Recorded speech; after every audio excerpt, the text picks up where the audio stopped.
आज जो दो तीन महत्वपूर्ण विषय हैं उसको लेकर के जननायक जनता पार्टी की जो प्रेस कॉन्फ्रेंस है उसमें पधारे हमारे प्रदेशाध्यक्ष सादगी की मिसाल सरदार निशांत सिंह जी, संगठन सचिव राजेंद्र लेकानी जी, ऑफिस का काम देख रहे और पार्टी को मजबूत करने वाले, निरंतर चंडीगढ़ से पार्टी का संचालन करने वाले रणधीर सिंह जी, हमारे धनखड़ साहब, दीप कमल जी और गुड़गांव की सारी इकाई, नाम लूंगा तो लंबा अरसा लग जाएगा। इलेक्ट्रॉनिक मीडिया, प्रिंट मीडिया के हमारे साथियों, मैं आपका वेलकम करता हूं, खैरमकदम करता हूं, स्वागत करता हूं। और थोड़ा सा देरी से हो गया क्योंकि कुछ बातें हमने डिस्कस करनी थी और आप पहले आए, उसके लिए माफी चाहता हूं। मैं शुरुआत क्योंकि सबसे छोटी इकाई और सबसे महत्वपूर्ण इकाई इंसो की तरफ से करना चाहूंगा। भाई प्रदीप देशवाल जी, जिनका नाम लेना मैं भूल गया, हमारे राष्ट्रीय अध्यक्ष इंसो के, वो कुछ बातें आप लोगों से साझा करेंगे और उसके पश्चात जो दो तीन अन्य महत्वपूर्ण इश्यूज हैं, आप सब आपको ज्ञात भी है उन सभी बातों का, जो पीछे 2-3 दिनों में 4 दिनों में डेवलपमेंट हुई है, उन पे चर्चा करेंगे। पहले क्योंकि जो है ना, शुरुआत शुभ काम से होनी चाहिए। इंसो एक घोषणा करने जा रही है, तो उससे हम इसकी शुरुआत। धन्यवाद। सबसे पहले तो सभी पत्रकार छायाकार साथियों का मैं स्वागत करता हूं और यहाँ पर उपस्थित पार्टी के प्रदेश अध्यक्ष आदरणीय सरदार निशांत सिंह जी, इंसो के पूर्व मेरे राष्ट्रीय अध्यक्ष पार्टी के प्रधान महासचिव दिग्विजय चौटाला जी, राजेंद्र लेकानी जी, सभी सम्मानित पत्रकार व छायाकार साथी।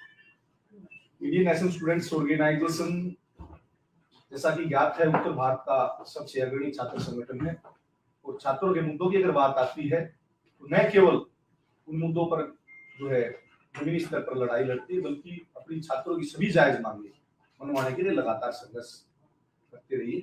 चाहे हम सरकार में हैं, चाहे सरकार से बाहर थे, तब की बात है। इंसो ने कभी भी छात्रों के हितों के साथ कोई समझौता नहीं किया, परंतु कोरोना काल के कारण जो है छात्र राजनीति की जो गति है वो धीमी पड़ गई थी। उसके साथ साथ जो छात्र संघ चुनाव का ना होना भी एक बड़ा मुद्दा है। तो छात्र राजनीति को और छात्रों के मुद्दों को जो है विशेष रूप से उठाने के लिए इंडियन नेशनल स्टूडेंट्स ऑर्गेनाइजेशन ने निर्णय लिया है कि छात्र संघ चुनाव बहाल होने चाहिए। उसके लिए इंसो ने लंबा संघर्ष भी किया था और सरकार ने लिखित रूप से जो है उस समय राष्ट्रीय अध्यक्ष दिग्विजय चौटाला जी को जो है इंसो को आश्वस्त किया था, लिखित में हमारे पास सभी लेटर्स हैं कि छात्र संघ चुनाव बहाल कराए जाएंगे, परंतु प्रत्यक्ष छात्र संघ चुनाव बहाल नहीं कराएंगे। ये दुर्भाग्य था हरियाणा प्रदेश के छात्रों का और ये कहना चाहूंगा छात्र राजनीति के लिए बहुत ही एक घातक कदम था। परंतु हमने दोबारा से, क्योंकि बीच में कोरोना काल आ गया और एडमिशन सेशन जो वो डिले हो गया, तो छात्र संघ चुनाव बहाल कराना जो है प्रैक्टिकली जो है वो संभव नहीं था। छात्र संघ चुनाव न केवल हरियाणा प्रदेश में बल्कि दिल्ली विश्वविद्यालय में छात्र संघ चुनाव नहीं हो पाए, विश्व में कहीं भी नहीं हो पाए। लेकिन अब दोबारा से क्योंकि एडमिशन सेशन जो है स्टार्ट होने के नजदीक है, तो हमारी एकमात्र जो मांग है सबसे पहले वो छात्र संघ चुनाव का बहाल कराना। इंसो लगातार जो है जन संवाद कर रही, छात्र संवाद कर रही, ताकि छात्र संघ चुनाव को लेकर हम आम विद्यार्थियों की राय जो है और आम विद्यार्थियों का सहयोग समर्थन लेकर जो है सरकार को जो है याद दिलाए, सरकार के द्वारा किया गया वो वायदा कि छात्र संघ चुनाव जो प्रदेश के विश्वविद्यालय महाविद्यालय में होंगे, उसके लिए हम लगातार छात्र संवाद कर रहे हैं।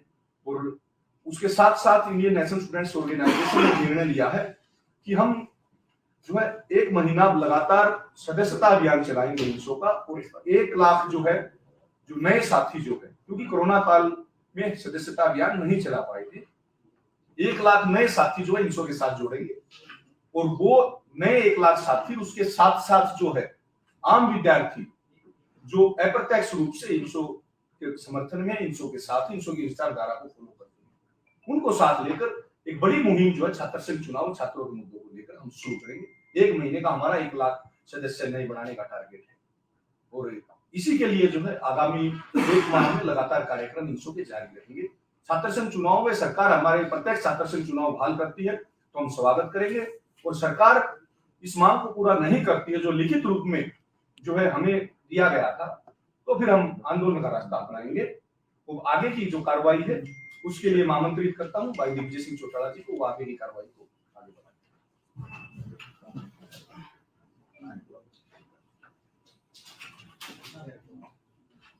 मेंबरशिप फॉर्म जो इंसो ने शुरू किया है, तो मेरी रिक्वेस्ट है कि वो भी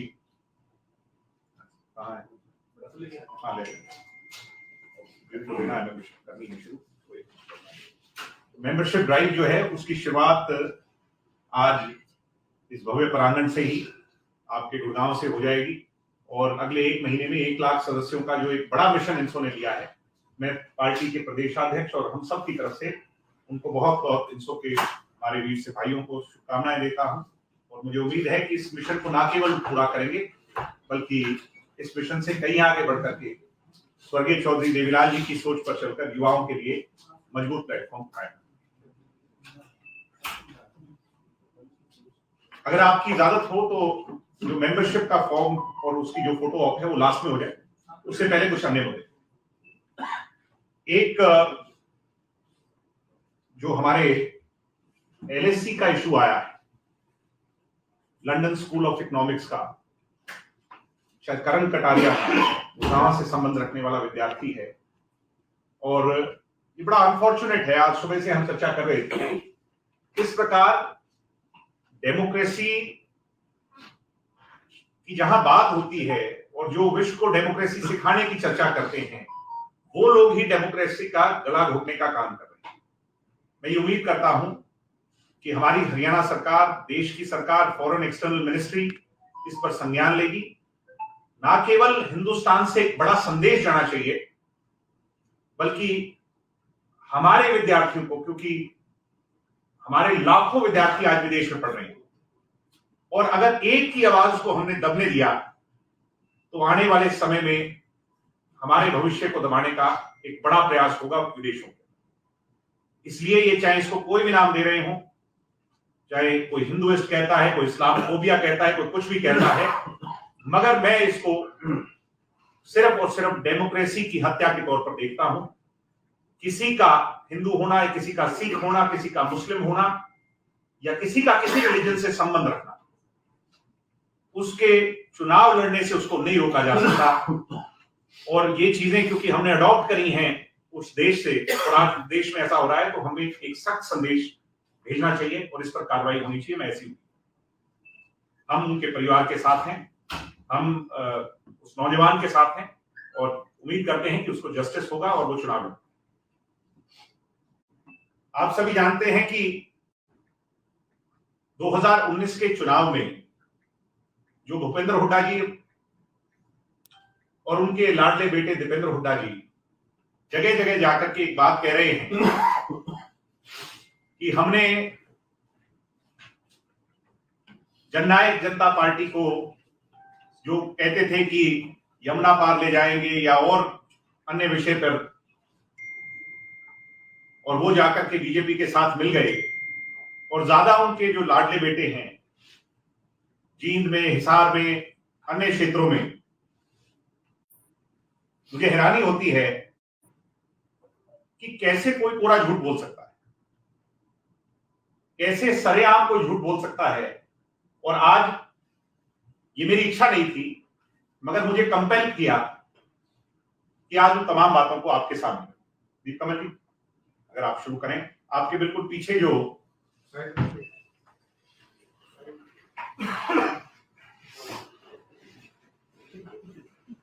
अगर आप कैमरा रोल कर ले तो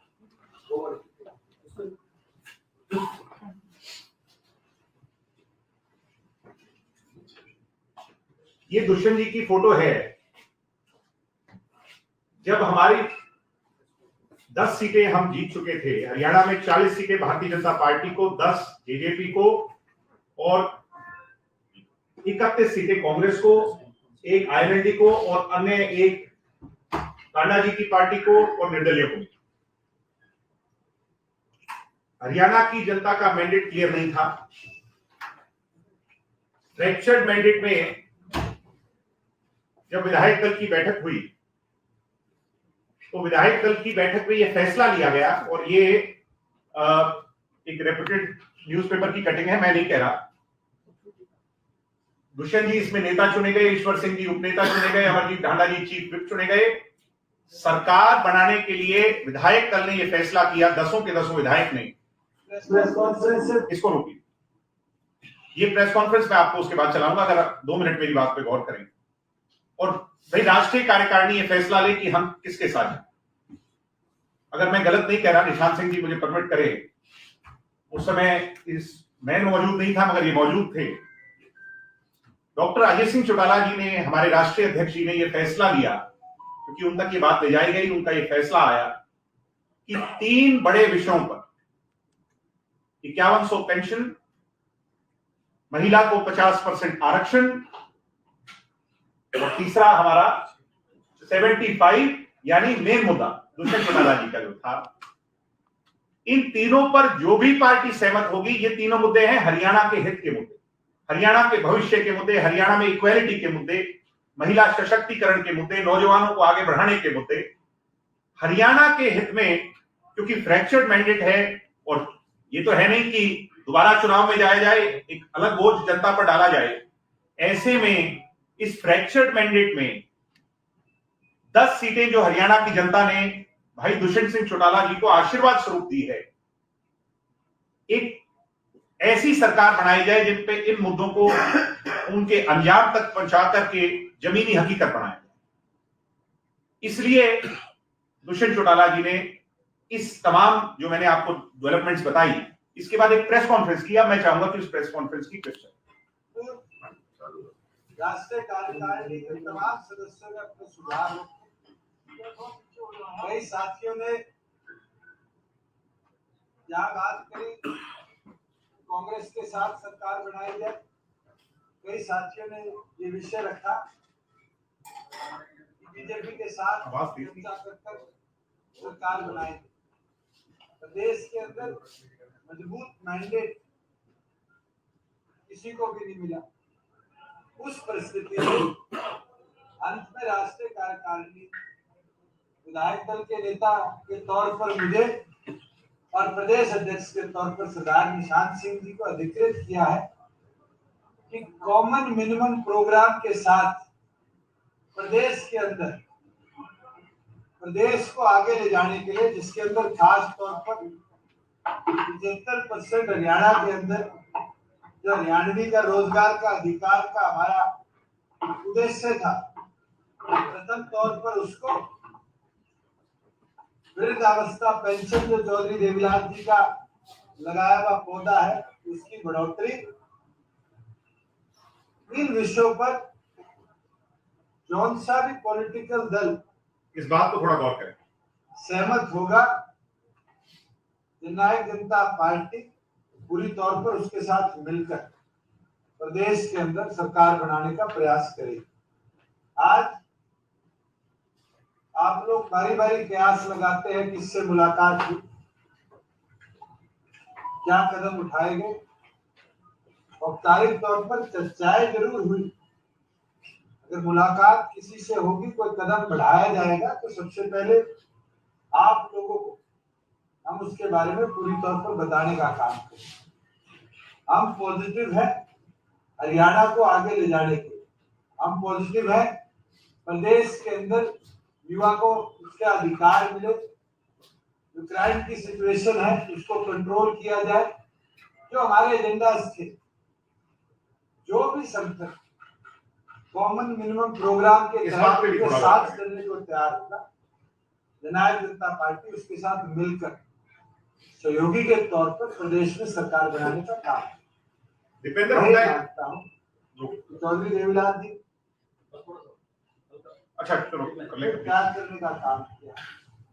हम त्याग कर कर भी अगर युवा को 75% हिस्सेदारी दिला पाए, अगर त्याग कर कर भी वृद्धावस्था पेंशन में, विधवा पेंशन में, विकलांग पेंशन में बढ़ोतरी करवा पाए, तो मुझे नहीं लगता कि हमारे कोई भी साथी को इस चीज से इनकार। हमारे लिए दोनों अछूते नहीं। इस बात पे भूषण जी ने जो कहा कि हमारे लिए हरियाणा प्राथमिक है, हरियाणा का विकास, हरियाणा के मुद्दे प्राथमिक हैं और हमारे लिए दोनों अछूत नहीं हैं। ये बात 4 बजे से लेकर 5 बजे तक जो प्रेस कॉन्फ्रेंस चली उसमें कही। 5 बजे के पश्चात दुष्यंत जी ने दोनों नेताओं से खुले तौर पर बात करने के लिए सरदार निशान सिंह जी को, लितानी जी को और स्वयं मुझे भी इसके लिए परमिट किया। निरंतर बातचीत चली। कांग्रेस की तरफ से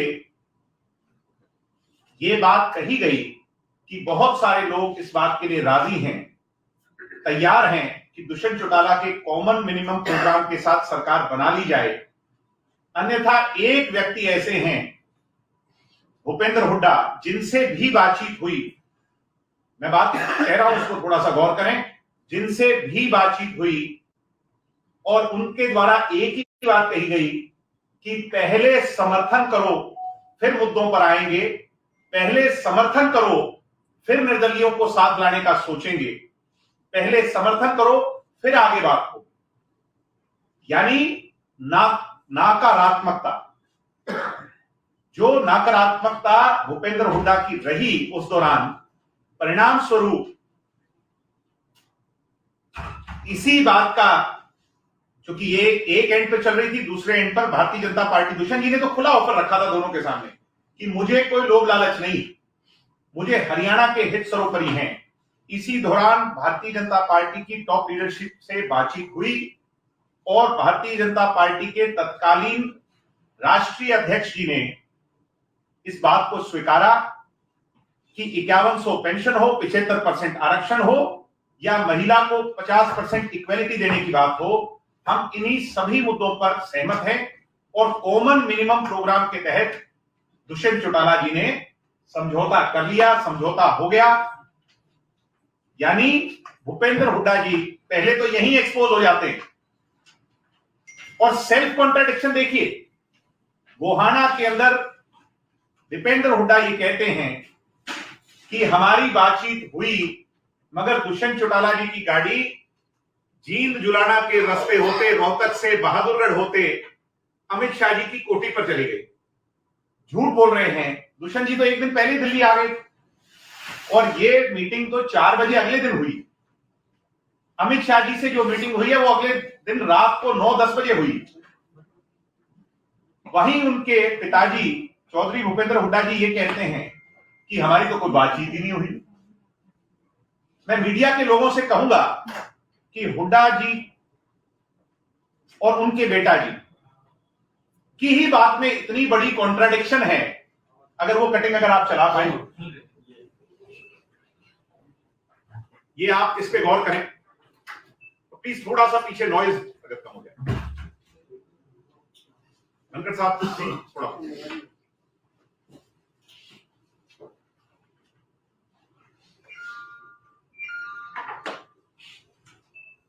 हुड्डा की 2 टूक, गठबंधन को लेकर मेरी किसी से कोई मुलाकात नहीं हुई और पीछे उन्होंने कहा वीडियो में कि मेरी कोई बात ही नहीं हुई।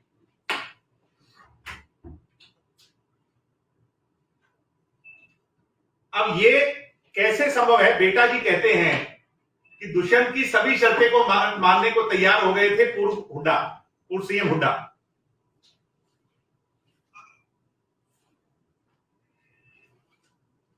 भूपेंद्र हुड्डा पूरी तरह और उनके लाडले बेटे दीपेंद्र हुड्डा जी इसी बात में एक्सपोज हो चुके हैं कि पिताजी कुछ कहते हैं और बेटा जी कुछ कहते हैं।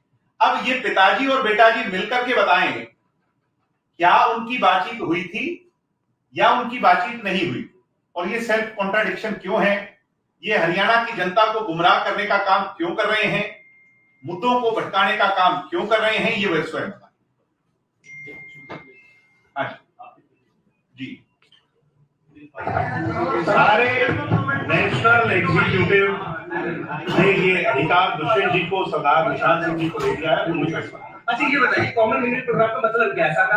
सरकार का % आरक्षण युवा पीढ़ी के लिए रिजर्वेशन किया है, 5100 रुपए बुढ़ापा पेंशन, वृद्धावस्था, विकलांग पेंशन और इसी हिसाब से जो और अन्य मुद्दे हैं, किसानों का विरोध का कर्जा माफ, सारे मुद्दों को लेकर सरकार में आपकी भागीदारी कैसे हुई? कौन सा मंत्रालय आप चाहते हैं? क्या है? हम मंत्रालय के भूखे लोग नहीं, हम पद के भूखे लोग नहीं, हम इस बात के भूखे लोग हैं कि लोगों का ये कष्ट निवारण कैसे हो। कष्ट निवारण करने के लिए जाति पाति धर्म मजहब से लाखों कोसों मील ऊपर उठ करके हम वाइज डिसीजन लेंगे जो लोगों का पैसा उठाया। कॉमन यूनियन प्रोग्राम के लिए आपने बीजेपी कांग्रेस दोनों से बात की होगी। अरे कांग्रेस और ये दूसरे लोग जो हैं, ये तो इस तरह का दबाव बनाना चाह रहे थे जैसे कांग्रेस तो कोई देवी का रूप है और बीजेपी को राक्षस का रूप है, और कांग्रेस को जाकर के उसके चरणों में गिर जाया जाए। ऐसे थोड़ी संभव है। वो हमारी बातों पर सहमत हो और हमें नंबर दिखाएं, ये दोनों चीजें करें और उसके बाद हमारे पास आए। ये आंखें दिखाकर डराने की जरूरत नहीं है। मैं उन लोगों को कहूंगा जिन्हें सुबह सुबह टीवी पे इस तरह की बात की। ये सहयोग कब तक आप बता रहे हैं, कब तक निर्णय करें, किस तरफ जा रहे हैं आप? अभी तो निर्णय हो जाएगा किस तरफ जाए। तो ये तब की क्लिप है, मुझे कहने की आवश्यकता नहीं। मुझे लगता है कि आप सब लोग वीडियो से ही समझ गए होंगे कि हमारी इंटेंट जो थी, हमारी इंटेंशन जो थी, वो पाक साफ थी, हरियाणा के हित के लिए थी, जनता के हित के लिए। अब क्योंकि इसमें तो आप लोग कहेंगे कि ये तो सारी बातें पब्लिक डोमेन में हैं, इसमें तो कोई ज्यादा सा खुलासे वाली बात नहीं हुई। जो असली बात है, जिस मुद्दे पर मैं आना चाहता हूं, वो है लोकसभा चुनाव 2019 की, जिसका जवाब भूपेंद्र हुड्डा जी को देना ही पड़ेगा, इससे वो बच नहीं सकते। आम आदमी पार्टी जननायक जनता पार्टी का पैक्ट हो गया, लगभग बातें तय हो गई थी, और महागठबंधन, मीडिया के लोग भली भांति परिचित हैं, वो प्रत्यक्ष को प्रमाण की आवश्यकता नहीं। अब आप अगर घुमाएं पीछे, accepted Congress plan for alliance formation. This was Mahagathbandhan plan of Haryana, और हरियाणा के लोगों के हित के लिए, और क्योंकि हम नई नवेली पार्टी थे, एक नया पौधा था, ऑल्दो हमारे जो विचार हैं स्वर्गीय चौधरी देवीलाल जी की आइडियोलॉजी है, वो तो इस देश की शायद सबसे सशक्त और सबसे मजबूत आइडियोलॉजी हो, मगर हमने फिर भी हरियाणा के लिए सैक्रिफाइस तक करने के लिए दुष्यंत जी ने यह फैसला लिया कि 7-2-1 पर बात बढ़ जाए। 7 कांग्रेस, 2 जेजेपी और 1 आम आदमी पार्टी। इसके लिए आम आदमी भी तैयार थी, दुष्यंत चौटाला भी तैयार थे, और परिणाम स्वरूप कि एक मजबूत सशक्त गठबंधन बने, जिससे कि व्यवस्था परिवर्तित की जाए। हम बीजेपी के खिलाफ लड़ाई की बात नहीं कर रहे, हम व्यवस्था परिवर्तित की जाए, जिन मुद्दों को हम जमीनी हकीकत बनाना चाहते हैं उनको बनाया जाए। इसका रिजल्ट क्या? सब लोग सहमत थे। राहुल गांधी, जो कांग्रेस की टॉप लीडरशिप है, अगर आप वो चलाएं,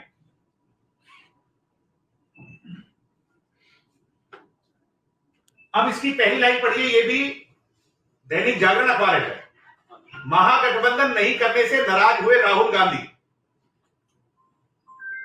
हमारा प्रयास तभी सकारात्मक था कि हरियाणा की जनता को ऑल्टरनेटिव कैसे दिया जाए, मगर एक व्यक्ति, वो चलाएं आप, जहां हुड्डा जी कहते हैं मैं कभी चुनाव नहीं लड़ूंगा लोकसभा का, लिखा है।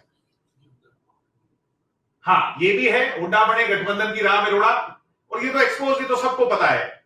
इसको तो आम आदमी पार्टी, क्योंकि मैं तो अपनी पार्टी के हित की बात ही करूंगा जब ये विषय है, आम आदमी पार्टी के राष्ट्रीय स्तर के नेताओं ने इस बात को ऑन रिकॉर्ड कहा कि एक व्यक्ति ऐसा था जो भूपेंद्र हुड्डा जी थे, जो नहीं माने, बाकी सब लोग इस बात के लिए सहमत थे। यानी यहां पर चौधरी भूपेंद्र हुड्डा जी एक्सपोज हो जाते हैं बुरी तरह, जब वो ये बात कहते हैं कि जेजेपी हमारे साथ क्यों नहीं। जो ये कहते थे कि मैं कभी चुनाव नहीं लड़ूंगा लोकसभा का, मैं विधानसभा का चुनाव लड़ूंगा, वो भूपेंद्र हुड्डा जी अपने बेटे की टिकट होने के बावजूद, जो कांग्रेस का रूल है, कहते हैं सो कॉल्ड, कि एक परिवार में 2 टिकटें नहीं जाएंगी, इनकी कांग्रेस के हेड ऑफिस से एक टिकट जारी होती है, इंडिविजुअल टिकट सोनीपत लोकसभा क्षेत्र, और ये कब होती है? जब जननायक जनता पार्टी और तमाम अपने लोग कैंडिडेट उतार चुके होते हैं। इस बात पे गौर करने की। तो इनका जो इंटेंट था, एक मैं इसमें और बात कहूंगा जिसमें हुड्डा जी जवाब बेहतर दे पाएंगे मेरे से ज्यादा। यूपी भवन के अंदर क्या मुलाकात हुई थी, हुड्डा जी ये बताएं। और अगर हुड्डा जी चाहेंगे तो यूपी भवन में जो मीडिएशन करने वाले नेता थे उनको भी मीडिया के सामने लाने का हम काम करेंगे कि क्या बातचीत हुई थी और किस लालच और किस जो है ना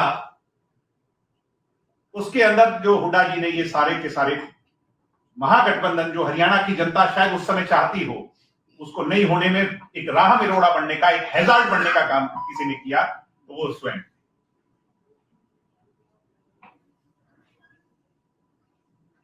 परिणाम स्वरूप ना तो कांग्रेस कोई सीट जीती, जो कि हाइपोथेटिकली स्पीकिंग, अब तो ये इतिहास है, किसी से छुप नहीं सकता, पिताजी भी हार गए, बेटाजी भी हार गए, हर एक नहीं हार, और इसका खामियाजा अन्य विरोधी दलों को भी भुगतना पड़ा, चाहे आम आदमी पार्टी थी, चाहे जननायक थी।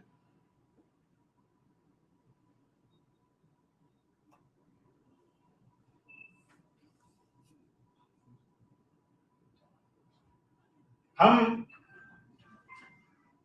इसको कंक्लूड करें, क्योंकि बहुत सारे जवाब हुड्डा जी ने देने हैं, और वो ये कह रहे हैं कि मेरी किसी से कोई बातचीत नहीं हुई।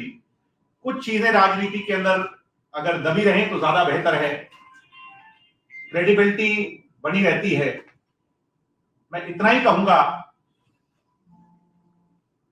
अगर वो हमें इस बात के लिए कंपेल और मजबूर करेंगे तो फिर हमारी ये मजबूरी बन जाएगी जनता के सामने उन बातों को भी उजागर करने।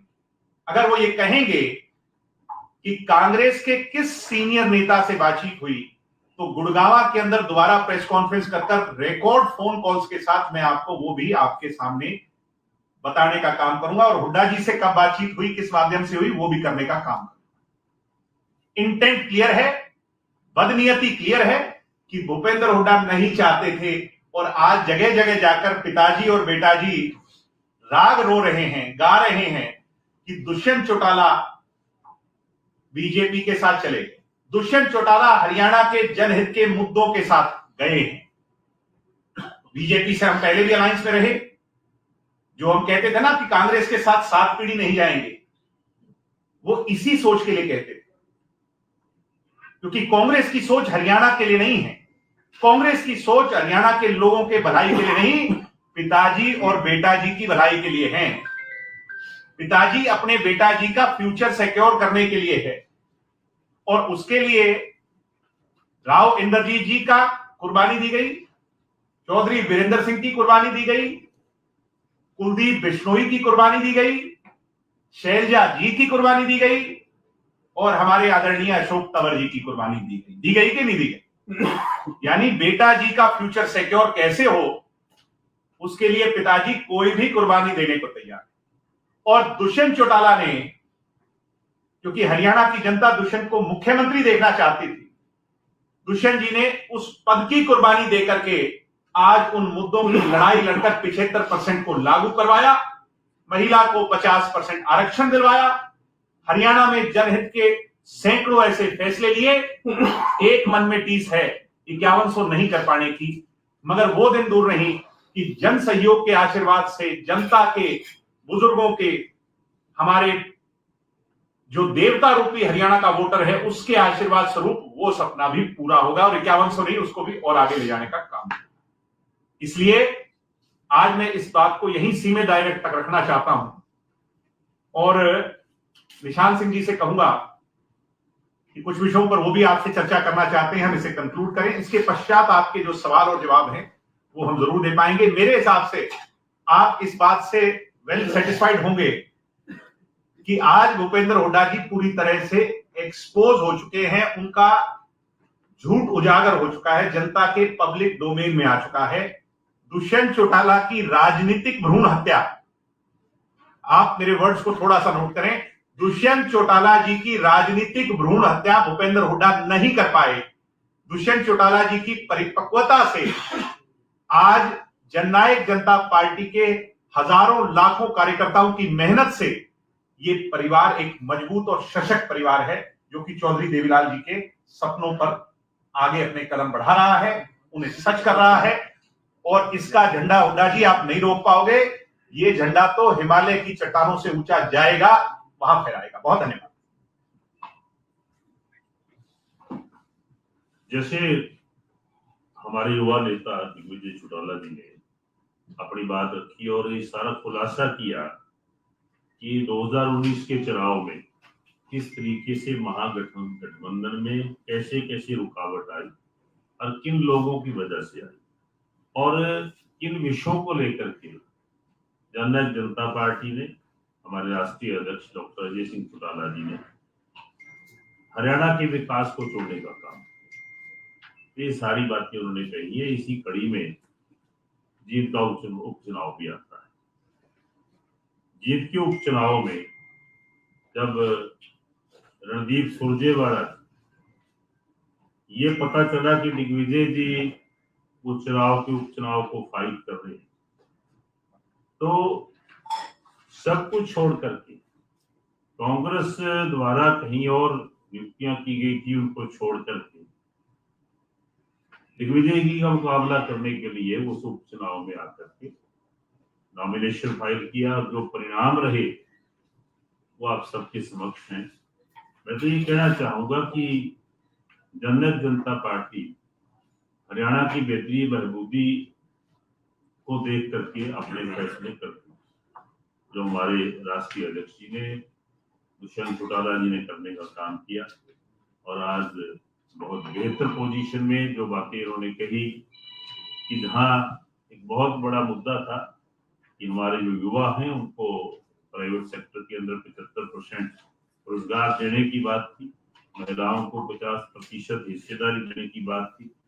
ये सारी बातों को आज पूरा करने का उन्होंने काम किया है। तो ये नीयत बड़ी साफ होती है विरोधी लोगों की कि महागठबंधन किस तरीके से, किस वजह से उस पर रुकावट आई, क्यों दिक्कत आई। आज वो विद प्रूफ दिग्विजय जी ने आपके समक्ष रखने का काम किया।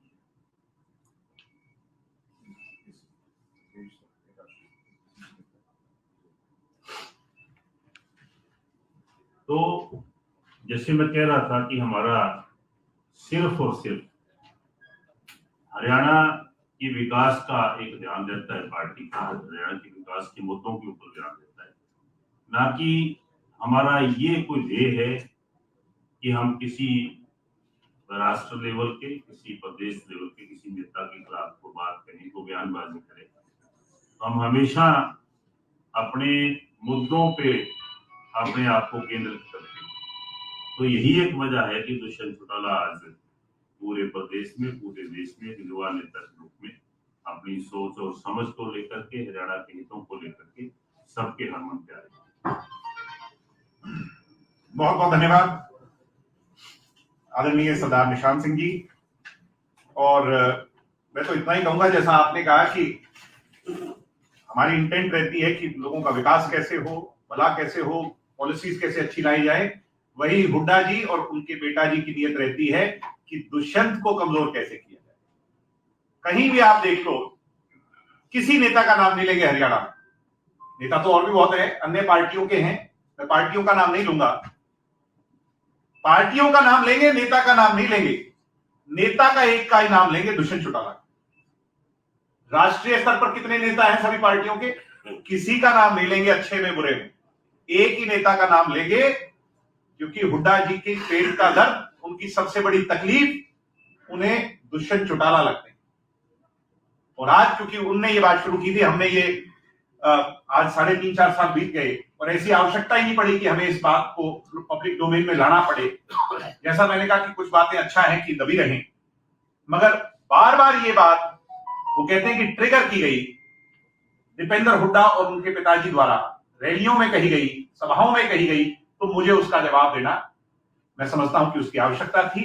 लोगों के सामने क्लियर पिक्चर होनी चाहिए। अगर इसके बाद भी अगर वो कोई बात कहेंगे तो उसका जवाब भी उन्हीं की भाषा में जैसे को तैसा देने के लिए जननायक जनता पार्टी निश्चित तौर पर वो तैयार है। और मैंने जो 2-3 बातें कही हैं, अगर हुड्डा जी उनके लिए तैयार हैं तो उसको पब्लिक डोमेन में लेके आएंगे। बहुत बहुत धन्यवाद। जय हिंद, जय भारत, जय जननायक जनता पार्टी और जय। दिग्विजय जी, इसी गठबंधन से जुड़ा एक सवाल है जी। आपने कहा कि गठबंधन करने को तो तैयार थे आप, लेकिन जो शर्तें थी वो सहमति नहीं बन पाई कांग्रेस से। आपने कहा कांग्रेस से भी बन पाई, हुड्डा जी से नहीं बन पाई। और हुड्डा जी को अगर आप वो चलाएंगे तो उसमें लिखा है कि हुड्डा जी को फ्री हैंड दे दिया गया इस गठबंधन को करने के लिए। नहीं बन पाई। आपने अभी कुछ दिन पहले ये भी बयान दिया था, जब अभय सिंह चौटाला की तरफ से एक बयान आया था कि कांग्रेस के साथ भी वो गठबंधन कर सकते हैं। अगर आपने कहा था कि मैंने कांग्रेस का नाम नहीं लिया, आप मेरी बात को समझ नहीं पा रहे। मैंने कहा कि जहां वो ये कहते थे कि चौटाला साहब को जेल भेजने वाले और अजय सिंह जी को जेल भेजने वाले के साथ मैं नहीं जाऊंगा, तो मैं तो उन्हें सिर्फ याद दिला रहा हूं। मतलब कलयुग का एक अलग ही नजारा होगा। वही मैं कह रहा हूं कि मुझे तो ये विश्वास है कि भूपेंद्र हुड्डा की किस सोच के व्यक्तित्व।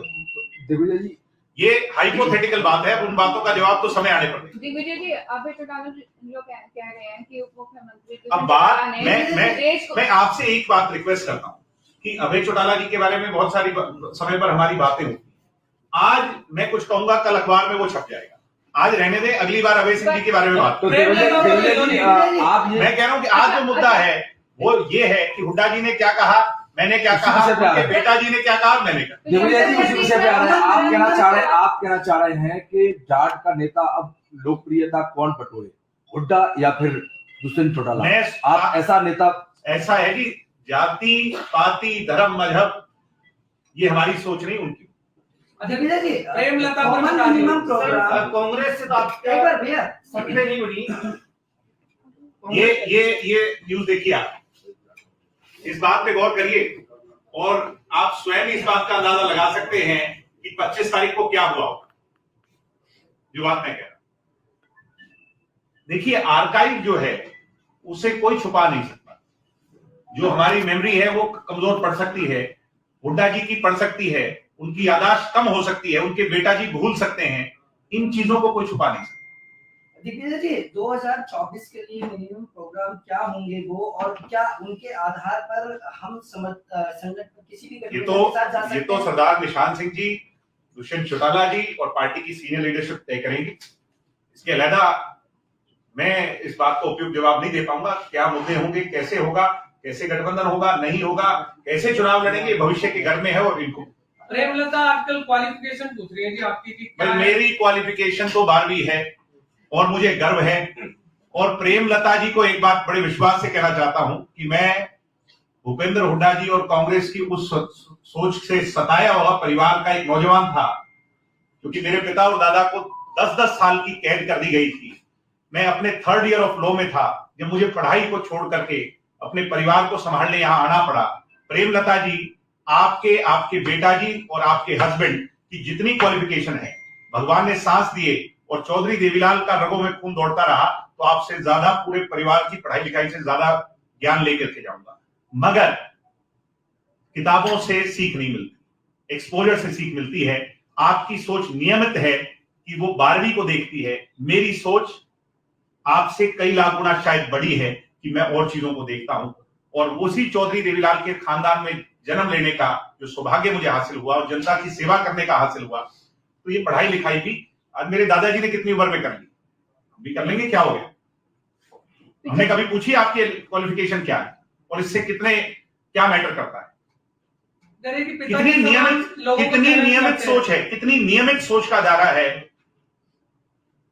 मैं उनकी इज्जत करता हूं, मेरे से बहुत बड़ी है, मेरी दादी सुन, मगर कितनी नियमित सोच का दायरा है।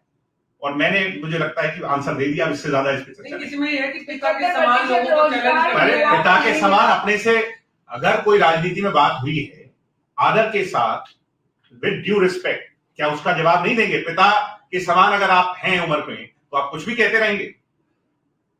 राजनीति में इसका मतलब तो पिता के समान कल को कोई चुनाव लड़ेगा तो हम चुनाव ही नहीं लड़ेंगे। अभी भी युवाओं को 75%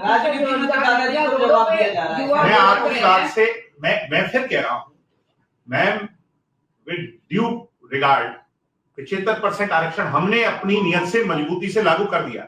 हाई कोर्ट का फैसला हाई कोर्ट करेगा। अगर मैं उस पर टिप्पणी कर दूंगा तो मुझे और आपको दोनों में कल को कोर्ट में कोई घसीट लेगा, तो इसलिए इस पे चर्चा ना हो। अब हाई कोर्ट का फैसला आ जाए, कल आए, कब आए, ये वहां से। नगर निगम के चुनाव होने, तो क्या वहां बीजेपी के साथ गठबंधन में लड़ेंगे चुनाव या अकेले लड़ेंगे? कोई भी संगठन अपनी मजबूती से हर सीट पर दावेदारी करता है। फिर उसके बाद जो समान विचारधारा के लोग हैं वो समय समय पर आते भी हैं, पीछे भी आए हैं, और आगे जब चुनाव अनाउंस हो जाएंगे तो इस पे सरदार निशान सिंह जी और वो सभी लोग चर्चा करें। दिग्विजय जी, चुनाव का समय आ रहा है।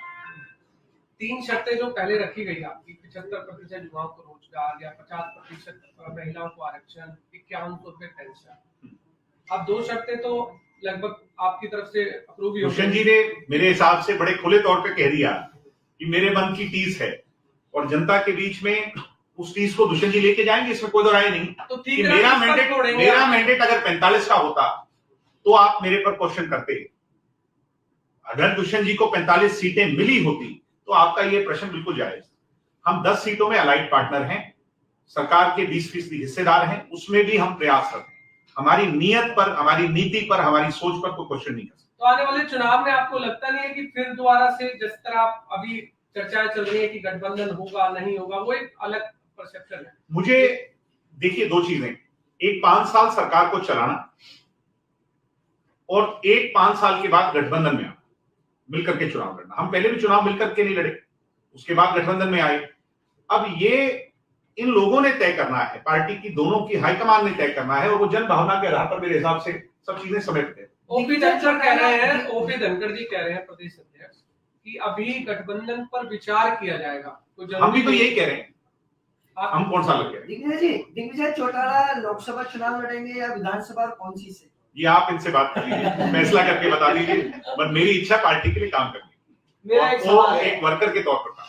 मेरा एक सवाल है, हम ये मान के चलते हैं कि आपका महागठबंधन हो गया होता हुड्डा साहब के साथ, तो आज हरियाणा कहाँ खड़ा होता? देखो सर, ये हाइपोथेटिकल नहीं, भविष्य की तैयारी ऐसी होती है, ऐसा नहीं। देखो आप छोटे हो, मैं आपसे बेटे की उम्मीद कर रहे हैं, मेरे बहू के बेटा हो, क्यों मैं अपनी पार्टी ताकि वो आगे चलेगा। ऐसे आप गठबंधन करते हो, राजनीति में तो सोचिए। हम अपने मुद्दों पर लड़ाई लड़ते, और आज भी लड़ी है, कल भी लड़ेंगे। अपने जनहित के मुद्दों पर काम करते, आज भी कर रहे हैं। और हरियाणा कहाँ होता? हरियाणा नहीं, मैं इस पे जवाब इसलिए नहीं दे पाऊंगा कि मेरे लिए, शायद आप इसको ना समझें, मेरे लिए बहुत हाइपोथेटिकल है। मैं ये कह रहा हूं कि अगर हम वहां भी होते तो भी हम अपने मुद्दों पर लड़ाई लड़ते, आज भी लड़ रहे हैं, कल।